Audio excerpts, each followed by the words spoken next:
Esta videoaula é continuidade sobre a Roma Antiga. Quando falamos em Roma Antiga, estamos falando de uma civilização que se desenvolveu na chamada Península Itálica, uma região montanhosa. Como a gente sabe, a formação da civilização romana antiga é contada de duas formas, através do mitológico por Rômulo e Remo e dos povos latinos, sabinos, etruscos e os gregos. Mas, arqueologicamente, foi através dos povos citados anteriormente. A Roma Antiga foi dividida em três fases. São elas: monarquia, república e império. Uma observação: as divisões e fases e subfases que a história e os eventos históricos sofreram foram constituídos pelos historiadores do século XIX. Por que os historiadores fizeram essas divisões?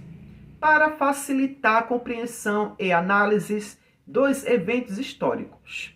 Porque imagine se tivéssemos que estudar os eventos históricos e a história em si, tudo junto, seria algo totalmente perturbador e complexo. Mas graças aos profissionais da área, que hoje podemos aprender a história com maior facilidade e compreensão. Sabemos que a primeira fase da civilização romana é a fase onde se tem menos fontes históricas, sobre a fase da monarquia. Quase não existem muitas coisas sobre ela. A fase mais complexa da Roma Antiga é a fase da República, também onde se inicia a expansão do território romano e também onde se inicia a crise que deu início à decadência, com a chegada do Império Romano, que é justamente a última fase, o que chamamos de Império Romano.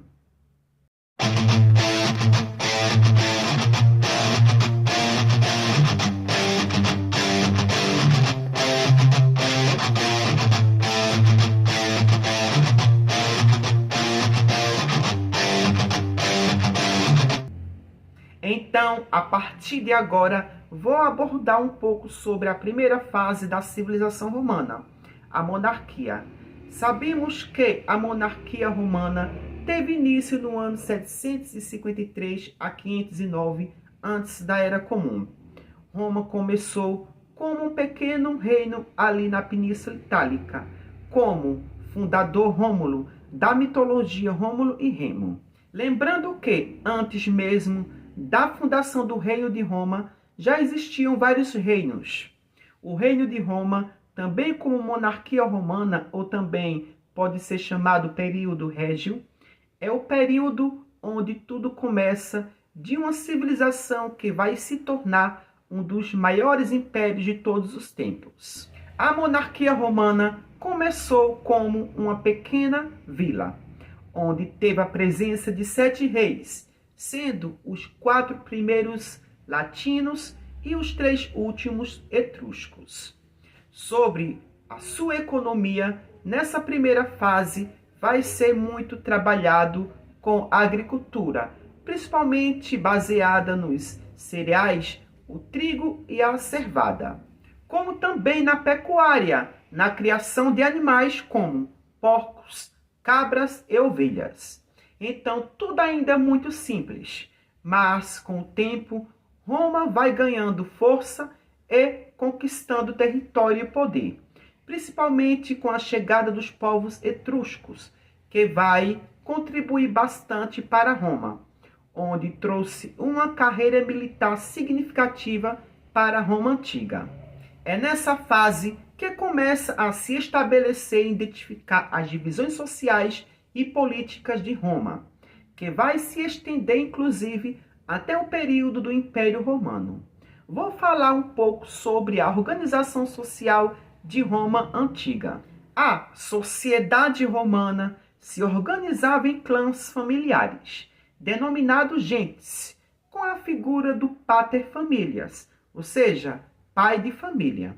O pater familias é o que detém todo o poder e direito de um clã. Nós estamos falando de uma sociedade que altamente valorizava a figura masculina.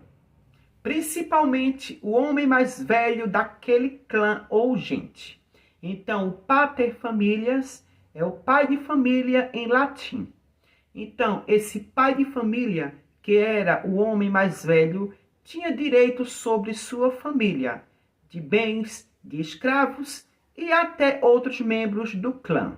A camada mais rica da sociedade era formada pelos patrícios, que detinham as melhores terras, e a base maior que formava a sociedade da Roma antiga era formada pelos plebeus, a multidão, o povão, que prestava serviço aos patrícios, que podem ser chamados também de clientes dos patrícios. E ali prestavam serviços aos patrícios, como trabalhar em suas terras. Muitas vezes em troca de proteção dos patrícios. Também tinham os estrangeiros comerciantes, que também cunhavam a clientela daquela sociedade, daquela estratificação social. Também tínhamos os escravos, mas esses escravos eram escravos por guerras ou por dívidas. Os capturados por guerras eram os estrangeiros que perdiam a guerra e eram levados como escravos.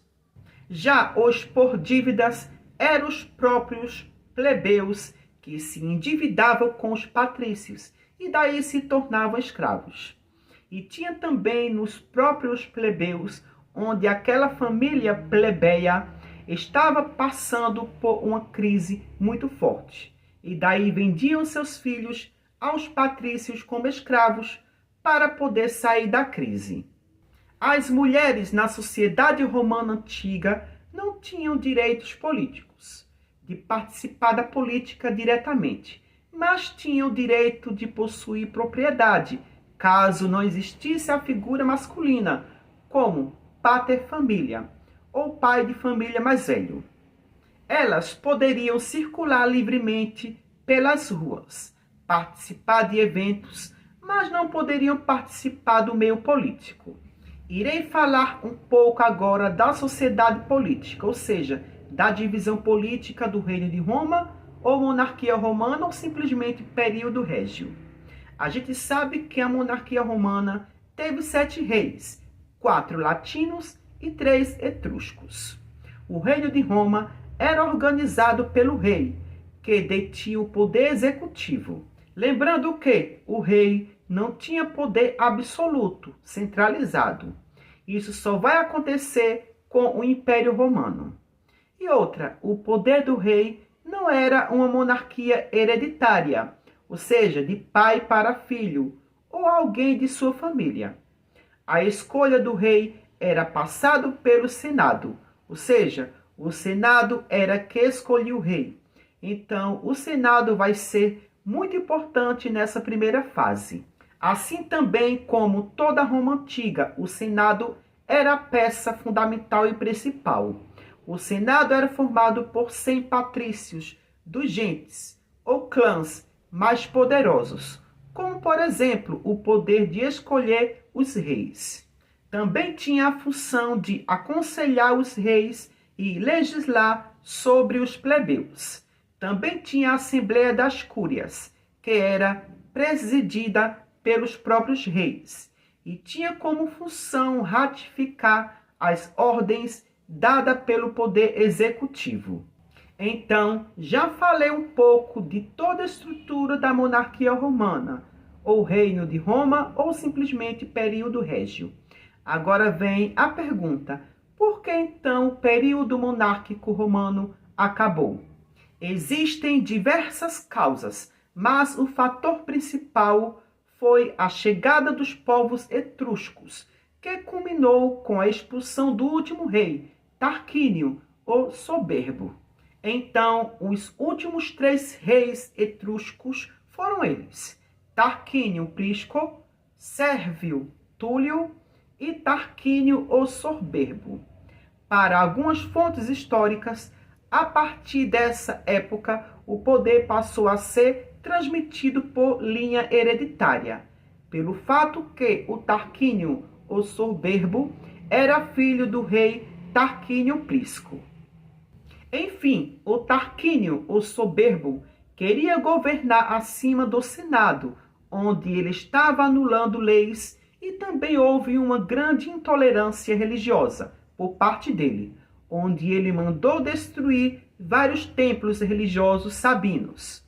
E a gota d'água para isso tudo foi o filho de Tarquínio o Soberbo, Sexto Tarquínio, onde abusou sexualmente de uma patrícia romana.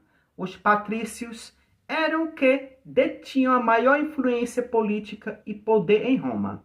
E com isso o Senado destituiu Tarquínio o Soberbo do trono. E Tarquínio se exilou de Roma, onde também todos os etruscos foram perseguidos pelos os latinos. E o Senado viu que não adiantava mais colocar reis, porque poderia trazer mais problemas. E daí, em 509 antes da Era Comum, é instituída a República Romana. Mas isso é conteúdo para outro vídeo. Quero pedir, por gentileza, deixem likes, comentem e se inscrevam no canal, porque não é fácil a gente ter que fazer todo o conteúdo passo a passo, gravar e editar. Quem puder, contribui apenas com like. Agradeço bastante. Por hoje só e até o próximo vídeo. Tchau, tchau.